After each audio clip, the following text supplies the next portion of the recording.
Goeiedag en baie welkom by Sondag die 28ste April se boodskap. Ons is in ons reeksie oor dink, praat en doen koninkryk. Ons kry 'n koninkryksfokus, ons dek 'n tafel vir ons Pinksterreeks wat die 9de Mei afskop. En vandag gesels ons oor die heiligheid van God se naam. Met dit in gedagte, kom ons bid saam. Here, dankie dat ons U kan aanroep. Vader, dat ons die voorreg het om in die troonsaal in te mag kom en dat ons Here Jesus in U naam dit mag doen, vrye toegang het. Dankie Heilige Gees dat wanneer ons woorde te krom is en te min is, U dit ook aangee in versigtinge wat nie in woorde gesê kan word nie. Ons wil voor U buig as ons koning en ons Here. Ons wil aanbid. Kom leer ons ook, kom wees met ons ook deur die woord besig, hoe om U naam te heilig. En ons bid dit in Jesus se naam. Amen. Ons het vir mekaar gesê dat Jesus se hele bediening gefokus het op die koninkryk van God. Sy lering, alles wat hy doen, sy prediking begin ook juist met daardie woorde: bekeer julle want die koninkryk van God het naby gekom. Die inhoud van sy gelykenisse is altyd in vergelyking met hoe dit in die koninkryk van God werk. En dan ook leer hy juist sy disippels om onder hierdie gesag van die Here te leef. Wanneer ons ook van Jesus leer hoe om te bid in die Onse Vader bekende Onse Vader gebed, is dit ook die inhoud van hierdie gebed se eerste bede. Kom ons lees weer hierdie teks en ons gaan kyk ook hoe koninkryksfokus vir ons ook help en wat het dit te doen met die heiliging van God se naam. Kom ons lees saam. So moet julle bid: Ons Vader wat in die hemel is, laat U naam geheilig word. Laat U koninkryk kom. Laat U wil ook op die aarde geskied, net soos in die hemel. Gee ons vandag ons daaglikse brood en vergeef ons ons oortredings, soos ons ook die vergewe wat teen ons oortree.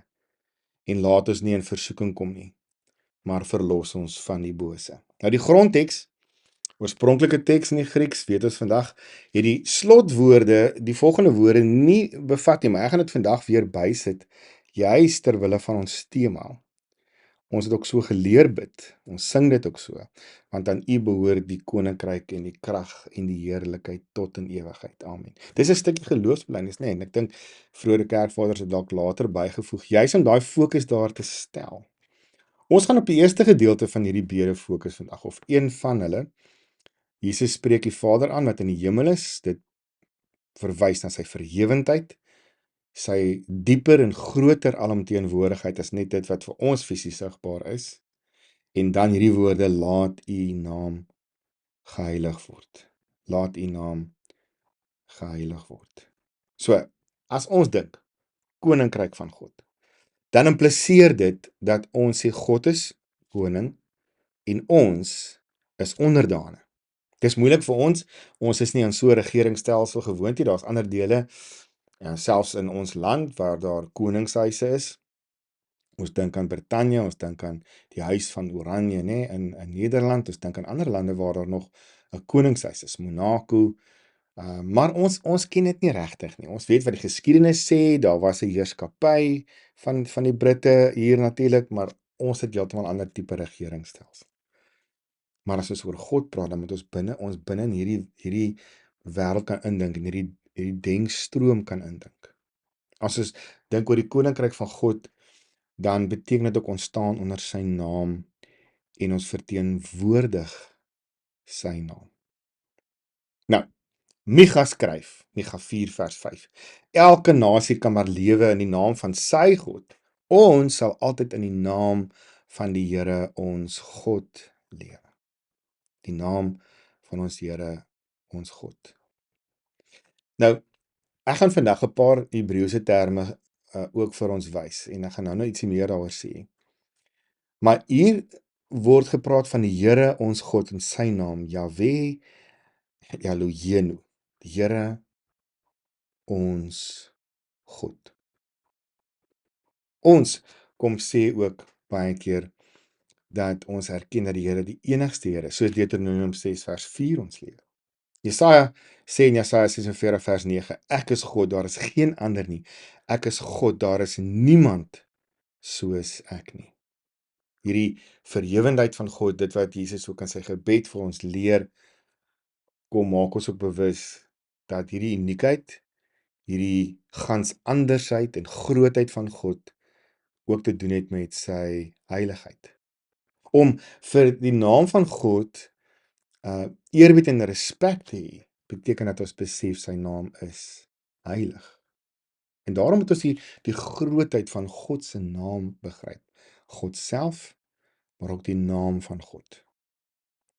En dit vra van ons om kennis van God te hê, want die naam van God verteenwoordig hom. Spreuke 9 vers 10 sê, wysheid begin met die dien. Die ou vertaling het gesê, vrees, daai eerbied, daai heilige eerbied en respek wat jy het vir die Here. Wie die heilige ken, het werklik insig. Johannes Calvin begin ook sy konstitusie so. Wanneer ons wil groei in geloof, dan gaan dit oor godskennis en selfkennis en 'n groei en 'n ontwikkeling daarvan, om ook te besef wie jy is voor die Here. Hosea 4 vers 6 in die ou vertaling, ou Afrikaanse vertaling klink soos volk, my volk gaan ten gronde as gevolg van 'n gebrek aan kennis. Die nuwe Afrikaanse vertaling, die 83 vertaling, gebruik die woord toewyding. 'n gebrek aan toewyding. Hier word die priesters aangespreek in Hosea, omdat hulle nie die mense leer wie God is nie.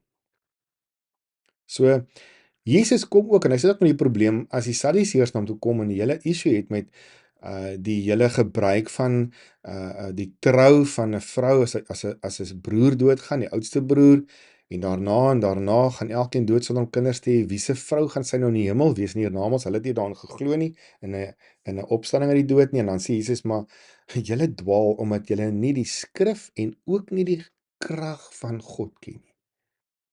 Die heiligheid van God se naam gaan ek oor kennis van God self, kennis van die krag van God en vertroue daarin. So, om God se naam te heilig, vra eerbied vir sy naam, en ons moet die grootheid van God se naam begryp. En dan moet dit uitrol natuurlik, en dit beteken ons moet in pas met die waarheid van sy naam optree, leef en laat leef. Ook in hoe ons met ander mense omgaan. So, die Here se naam is heilig. God se naam is verhewe bo alle ander name. Dis wat hy sy volk kom leer, as hy hulle uit Egipte uitlei, en vir hulle begin leer hoe om in 'n ritme, sy ritme in te kom, dan beteken ook dat hy vir hulle reëls gee. In die 10 gebooie sê hy, jy mag die naam van die Here jou God nie ydelik gebruik nie, want die Here sal die een wat sy naam ydelik gebruik, nie ongestraf laat bly nie. En ek dink mense, ons moet erken, volke gaan te gronde omdat hulle nie hierdie voorskrif van God nakom nie. Wat beteken ydelik gebruik? Sien, dit beteken om sonder respek of eerbied vir die Here te wees. Ons het dit eintlik nou reeds mekaar gesê. Jy moet besef wie se naam jy gebruik, en dat God nie jou chom is nie. Ja, God is ons Abba, ons Vader, ons Papa God. Maar hy's nie hier jy nie. Hy's verhewe. En daarom vra dit respek en eerbied. Sommige mense gebruik God se naam as 'n algemene uitroep van verbasing. Jy kan omtrent nie vandag 'n program op TV storie kyk waar mense nie sê, "Oh my," en dan iets breek elke keer in my as ek dit hoor. Daardie algemene uitroep van verbasing. Hulle besef nie wat hulle doen nie. My volk gaan ten gronde as gevolg van 'n gebrek aan kennis, gebrek aan toewyding, want as jy toegewyd is en weet hoe heilig die naam van God is, sal jy dit nie doen nie. En ek dink daar's ook roekelose gebruik of oorgebruik van die naam van God. Selfs met iemand in hierdie week daaroor, en ons kom tot die konklusie ook dat dit is ook wanneer jy self sê dat jy vir iemand sal bid in die naam van die Here, en jy doen dit en jy laat na om dit te doen, dan sit 'n roekelose gebruik. Dis 'n oortollige gebruik, dis uitelike gebruik. Selfs ook wanneer jy mense seën in die naam van die Here en jy bedoel dit nie. Eintlik wil jy hulle vervloek het. Dis besig met uitelikheid. Ons het op 'n stadium ook baie gepraat van dweep, nê. Jy ken die term dweep. Mense wat so aanhoudend praat dat dit eintlik afgewater raak. Die Engelse woord is dilute. Jy bedoel dit nie later mee wat jy sê nie. Sien, die Here se naam kom lof toe. Die Here se naam moet geëer en geprys word. Hy is dit werd. Daar's soveel psalms en ander lofliedere in die Bybel wat God se naam besing. Dink aan bekennis. Psalm 145, dink op Psalm 63 vers 4. Ek sal my hande ophef om die naam te eer. Nee, soveel van die psalms. Tot Jesaja, lofliedere in Jesaja wat aan God die eer gee, vir sy naam die eer gee. Kom ons gee 'n bietjie 'n tree terug. Ons vertaal Hebreëse name van God met woorde soos Here, Heilige, God, Almagtige. Ons gebruik seker die meeste kere die woord Here of die woord God. Maar in Hebreëus word woorde gebruik om God se karakter, sy trou, sy identiteit weer te gee. So, die Here maak homself juis so aan mense bekend en dan roep hulle hom met 'n spesifieke naam aan as gevolg van wat hy gedoen het vir hulle. En dit spreek dan van op Johannes, hulle dit gebruik en hergebruik van sy karakter en identiteit. Kom ons dink aan hoe begin die Bybel? Genesis 1 praat van Elohim het geskep en ons vertaal die woord met God. In Hebreëus lyk dit so, Elohim.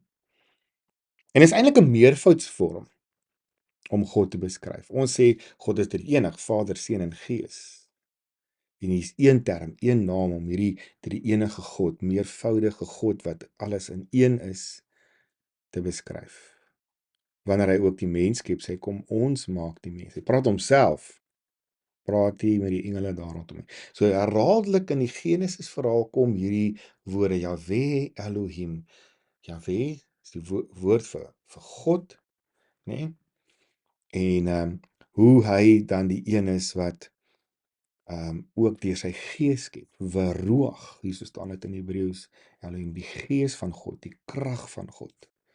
Want daardie woord Ruach word gebruik om God se krag, God se lewensasem, God in beweging is soos 'n kragtige wind wat beweeg. En dit is hoe hy dan skep, as Sheno, Skepper God. Deuteronomium 10 vers 17 maak die Here homself bekend, en nou as jy kom nou uit 'n veelgodendom Egipte, daar is soveel gode en name vir God, Here, wat beskrywend is. En die Here maak homself bekend aan hulle, en hy sê, vers 17, die Here jou God, hy alleen is God. Die Here, die groot God. Dis 'n vreemde term vir ons. Onthou wat hy wil hê, hulle moet alles wat hulle weet reduseer tot een waarheid. Hy is die enigste Here. Hy alleen is God, die Here, die groot God, die magtige, wat wonderdade doen, wat vir niemand partydig is nie en ook nie omkoopgeld aanneem nie. Lewenstyl en ritme waarin hulle blootgestel was as slawe, waar hulle misbruik was, waar mense omgekoop was. Die Here sê, julle gaan nie so optree nie. So ons gaan vandag so 'n bietjie 'n paar reise neem in van die name van God en ook hoe hy homself bekendstel. In Hebreëus sal die teks nou so lyk, so ek gaan nou nie veel tyd daarby stil staan nie, maar hier is 'n herhalende beskrywende van hoe God beskryf word. Elohim, nee. Elohim is God die Here, maar is die groot God, soos wat ons in hierdie vertaling sien. Die magtige, wat wonderdade doen. Ons sal later terugkom na van hierdie terme toe. So die Here maak homself bekend deur sy naam en dit spreek van sy karakter. Wanneer hy aan Moses verskyn in Eksodus 3 in die bos wat aanhou brand, dan sê hy vir Moses, ek is wat ek is. Eksodus 3 vers 14, want Moses wil weet, wie is hy wat met my praat? Jy moet sê, ek is het my na julle toe gestuur. In Hebreëus lyk dit so, né? Ehyeh asher ehyeh. Ek is wat ek is. Ek sal wees wat ek gesê het ek sal wees. Dit word 'n formule waarin hulle van God praat. Onthou, hulle het God se naam so geëer, die absolute konservatiewe Jode en Israeliete, dat hulle God se naam nie eens uitgespreek het as hulle die teks gelees het. Hulle het 'n ruspose gehad wanneer hulle by die woord Jahwe gekom het. Dat hulle eerder die woord Adonai gebruik, wat beteken Here. Nog 'n formule wat ons ken in die Hebreëus, staan daar Eloheh, Abraham, Eloheh, Isak, Eloheh, Jakob. die Here, die God van julle voorvaders, die God van Abraham, Elohe Avram, Elohe Itzak, Elohe Jakob, die God van Jakob het my na julle toe gestuur. In daai selfde teks in Eksodus 3 vers 15 sê hy, dit is vir ewig my naam, dit is die naam waarmee ek aangeroep moet word van geslag tot geslag. Selfs Jesus gebruik hierdie terminologie en woorde, die Here, die God van Abraham, Isak en Jakob. Wat aandui dat God getrou is, sy identiteit en karakter, hy het sy verbond nie opgesien nie, die beloftes wat hy aan hierdie 3 aardsvaders gemaak het hy gestand gedoen. En daarom moet ons eerbied, want hy is getrou. In Jesaja 42 vers 8 sê die Here vir die volk, ek is die Here, Jahwe, word daar gebruik. Dit is my naam, die eer wat my toekom, gee ek aan geen ander nie. Die lof wat my toekom, gee ek nie aan gesnede beelde nie. Die Israeliete was ongehoorsaam, hulle het voor gesnede bede gaan buig en daarmee ook die naam van God onteer. Psalm 81 vers 11 sê die Here, ek is die Here julle God, wat julle uit Egipte laat wegtrek het. Wat julle nodig het, sal ek gee in oorvloed. Hier word die woorde gebruik. Nee, Jahwe, Elohecha. Ek is julle God. Ek is julle God. Daar's 'n persoonlike ding hiervan. Ons het dit sien dit tog reg ook hier vertaal. Die Here wat julle laat wegtrek het. Ek is julle God. Ek is die Here, julle God. Jesaja 43 is ek so lief voor. Jesaja 43 vers 3 wat sê, ek is die Here jou God, die Heilige van Israel, jou redder. Jou redder. En dan word hierdie woord gebruik. Moshiach, nee, Messiah, Moshiach. Hy is die Messias, hy is die redder. Wat 'n beskrywende woord is, ook selfs in ons taal Afrikaans. En ons sien dit in 'n hoofletter gespel hier. Jesaja 43 gaan aan as hy in vers 10 sê, en dan gebruik hy die woord Adonai, wat is vertaal as Here. Israel, julle is my getuies, sê die Here, en ons vertaal dit met Here, en ook my dienaar wat ek uitverkies het, sodat julle my kan ken, en in my kan glo, en kan besef dat ek die Here, dat ek Adonai is. Voor my was daar geen God nie, en na my sal daar ook nie een wees nie. Ons gebruik hierdie woord Here, Adonai. Hy het ons uitgekies, sodat ons hom kan ken en hom kan glo. Onthou, ons sê, wysheid begin by kennis en die dien van die Here. Dit gaan aan in Jesaja 43 vers 11 en 15, hy sê ek is die Here, dis 'n herhaling, buiten my is daar geen redder nie. Ek is die Here, julle heilige God, die skepper van Israel, julle koning, die heilige God, El Hakadosh, die heilige, die skepper, Jahwe, en ons sien dit weer hierso, Oshenu, dit wat ons in Genesis 1 gesien het, Oshenu, is die skepper, en dan Jahwe Hamelech, Melchem, jou koning, julle koning, is meervoudsvorm, Melech is koning, julle koning, ek is die heilige, ek is die heilige van Israel. Die name van God is beskrywend. Psalm 110, baie keer in die psalms vind ons hierdie woord Adonai. Nee, wat ons net vertaal met Here, maar dit is anders, dit is 'n ander naam as net Here. In Genesis lees ons van die Allerhoogste God. As hy homself aan Abraham bekend maak en met hom gesels, dan sê hy, maar dis wie ek is, die Allerhoogste God. Jahwe, El beteken God, Elohim, nie die hoogste God. Ek is die God wat voorsien. As Abraham vir Isak moet offer en hy kry die ram wat hy dan kan offer, dan word gesê dat die Here is die God wat voorsien. Jerea, hy is die God wat voorsien, wat gee, en dit word 'n naam van God, die voorsiener, die voorsiener. Genesis 16, wanneer die Here homself bekend maak, en hy kom verskyn as Hagar moet vlug, dan maak hy homself bekend as die God wat haar raak sien, en wat aan haar voorsien, sodat sy kan oorleef, sy en Ismael. En dan sê hy, ek is El Roi, ek is die God wat sien. Genesis 48, as Josef vir Jakob, na Jakob sy kinders bring om hulle te seën, hulle is weer herenig, versoen in Egipte, en dan word hy genoem die almagtige God, nê. El Shaddai, ons ken die liedjie ook, hier so staan dit in Hebreëus, die almagtige God, El Shaddai, Here die almagtige. Psalm 23 wat ons so goed ken, die Here is my herder, God is my herder, Jahwe, Rooi, die Here is my, Rooi is my herder. Eksodus 15 kom die Here en hy is die een wat genees, hy is die een wat gesond maak. Nee, Jahwe Rapha, ons ken hierdie, ons baie liedjies wat hierdie woord bevat, Rapha, nee. Ons sien name in Spaans, Raphael, nee, wat eintlik beteken God genees, Raphael, Rapha, God wat genees. So is baie interessant dat ons baie van die name in bekende tale het vandag.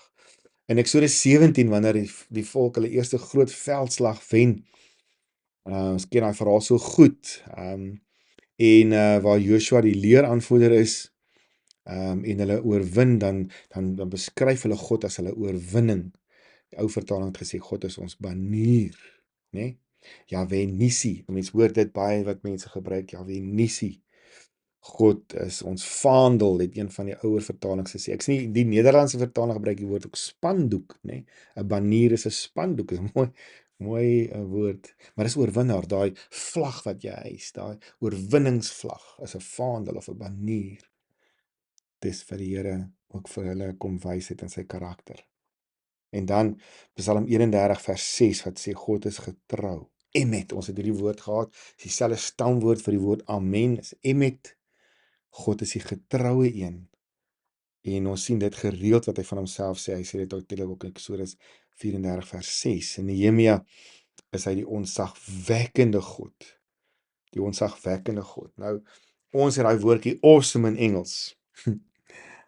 Nee, Waragum. Waragum, God is El Hanun Waragum. Hy is die awesome, die genadige, barmhartige God. En hy is vir ons die een wat vir ons wys hoe genadig hy kan wees. God is El Hanun Waragum.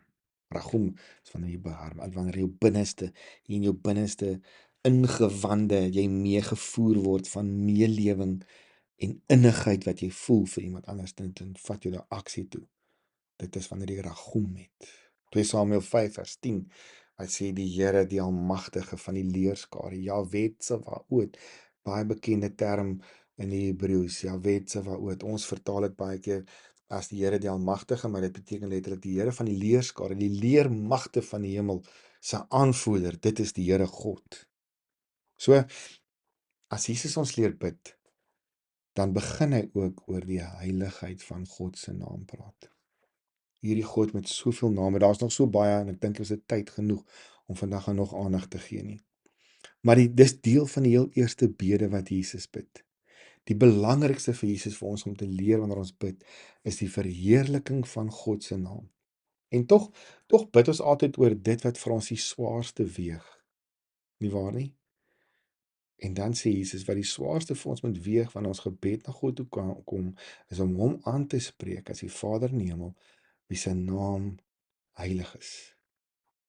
Dit moet swaar weeg vir ons. Jesus wil hê dat die heiliging van God se naam die eerste prioriteit, met ander woorde, van ons lewe moet wees. Dit moet ons grootste begeerte wees. Ons bid ook tog oor ons grootste begeertes. Die grootste gebod wat Jesus ons leer, jy moet die Here jou God lief hê met jou hele hart, siel, krag en verstand,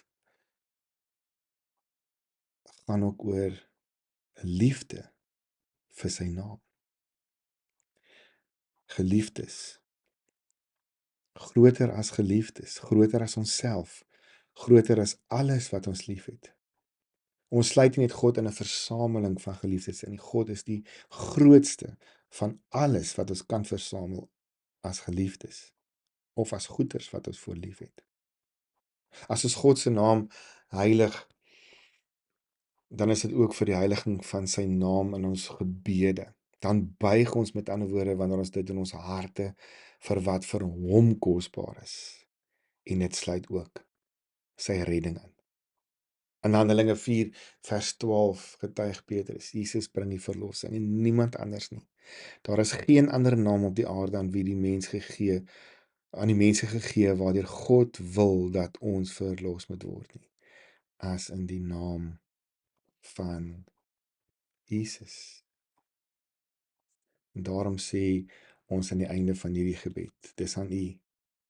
Aan U behoort die koninkryk en die krag en die heerlikheid tot in ewigheid. Kom ons doen dit ook in gebed. Here God, ons kom buig voor U. Dankie dat U ons leer uit U woord, dat U naam verhewe is.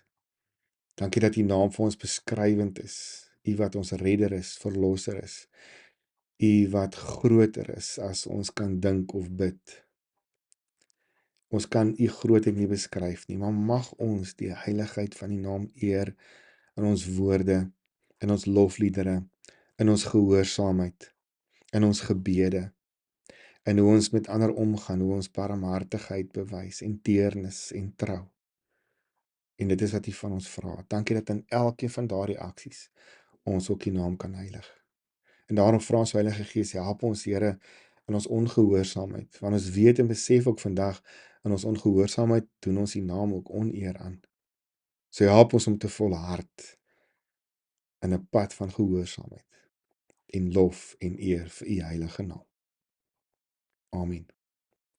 Volgende week, as ons weer praat oor dink, doen en praat koninkryk, dan gaan ons gesels oor God se wil op aarde, soos in die hemel, die derde gedeelte of van hierdie introdusie van die gebed wat Jesus leer.